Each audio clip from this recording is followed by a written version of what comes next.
Hi guys, it's Matt. Welcome to the video. I am a compulsive gambler in recovery and I am your mind and movement mentor here to help you. So today I want to talk about a couple of ways in which gambling addiction distorts your brain, your mind, your thinking in just very kind of subtle, insidious ways. First and foremost, I realise not everyone is a gambling addict, a compulsive gambler. They don't necessarily have completely negative gambling experiences like I and others would. And I suppose this is not relevant for people that like to kind of casually gamble and aren't addicted. I think I'm talking about the addiction as, and I sometimes like to refer to the addiction as an entity on its own. Because when you have a gambling addiction, you are contending with that super powerful, cunning and baffling force. So a couple of ways which this happens, and I'll give you kind of almost examples of where this has happened to me. So the first one is what's known as euphoric recall, which is when, say you've abstained from gambling for a decent period of time, and you're feeling triggers and urges to maybe kind of relapse or go back to gambling, or you're just kind of in a compulsive pattern and you've maybe stopped for a while for whatever reason that may be. The euphoric recall is where you only recall the positive sides of the gambling behavior. I'll say that again. You only recall the positive sides of the gambling.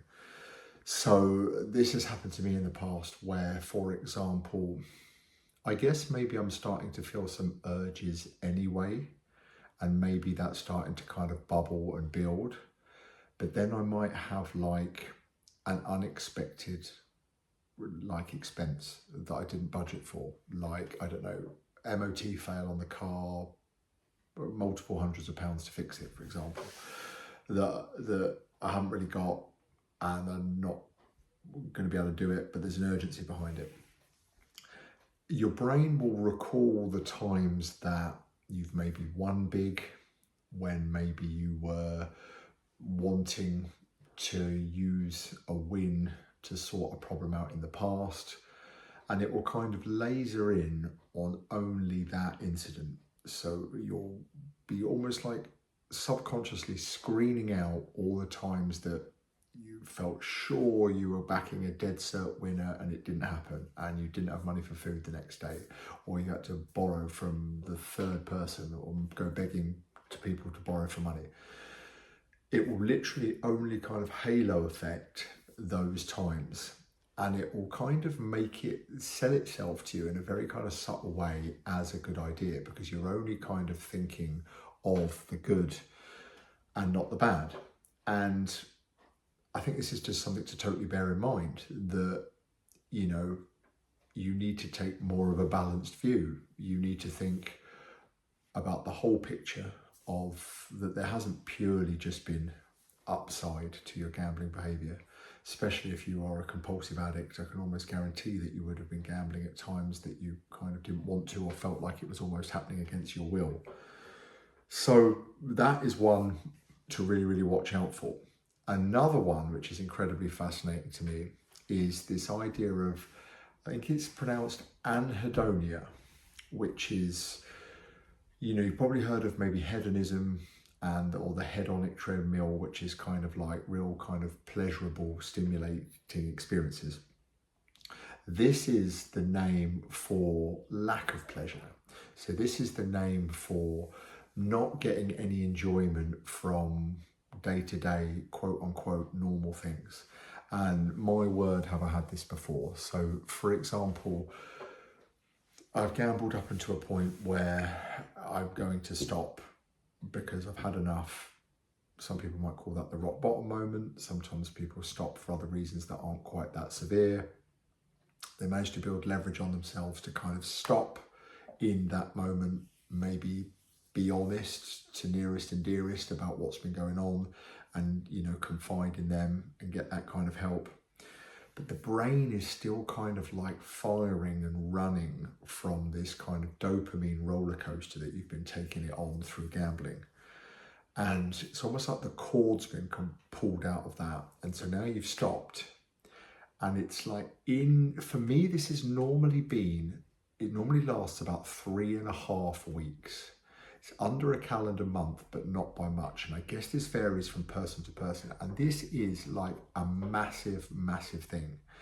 And this is, I suppose, the reason why things like drug rehabilitation centres and things exist, where we're taking you into an environment where you literally cannot do said behaviour, because we just need the brain to kind of cleanse, and we need to literally just wait it out. And it's so difficult because you can feel yourself kind of fighting your own mind. When this happened to me, I've been stopped gambling for a while now, but the last time this happened, I felt this kind of strongly. But it was almost kind of different, because when I was younger, I felt this and didn't know what it was. And most recently, I felt this and I was just like, oh, there it is.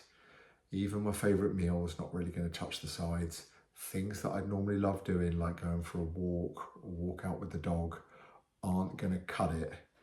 But I know that that's just because I've been almost like hijacked, if you will, and I'm not kind of thinking straight. So I just need to feel sorry for myself, be a bit glum, whatever, but just literally let the time pass.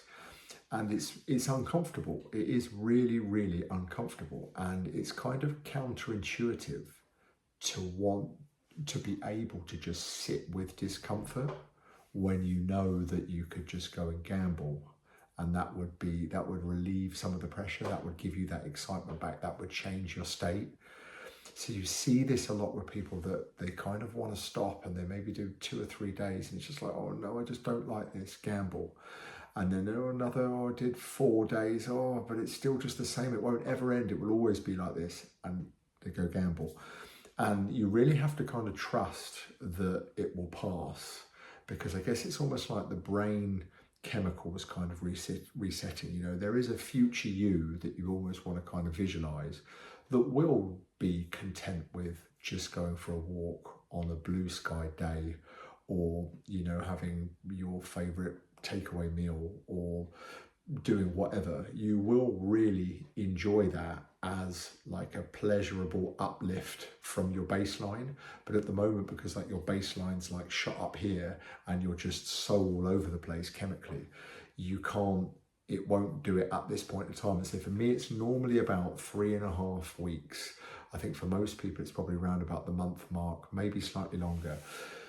But I think even just some awareness around this subject is huge, because it feels like depression, and it, I guess, kind of chemically is, in terms of it is that crash in your mind. It's those serotonin and dopamine kind of receptors kind of really sort of almost like being pulled down, not firing as they normally would. So it's not just you know, experiencing this or kind of making it up. It is really a thing, you know, and the mind and the brain is so powerful, as we know. So I hope that helps. I'm trying to raise awareness about compulsive gambling, because it is so aggressively on the rise, and it concerns me massively as someone who has been a compulsive gambler for a number of years, and knows other people who are and have kind of struggled with this. So please help me reach more people. Share this with someone who you feel might be going through some struggles with gambling. Please comment with your thoughts on the video. I'll respond to every comment, and subscribe to the channel. I've got new videos coming every single week about different topics related to this, and that will help me reach more people as well. And I thank you for watching, and I will see you on the next video very, very soon. Take care.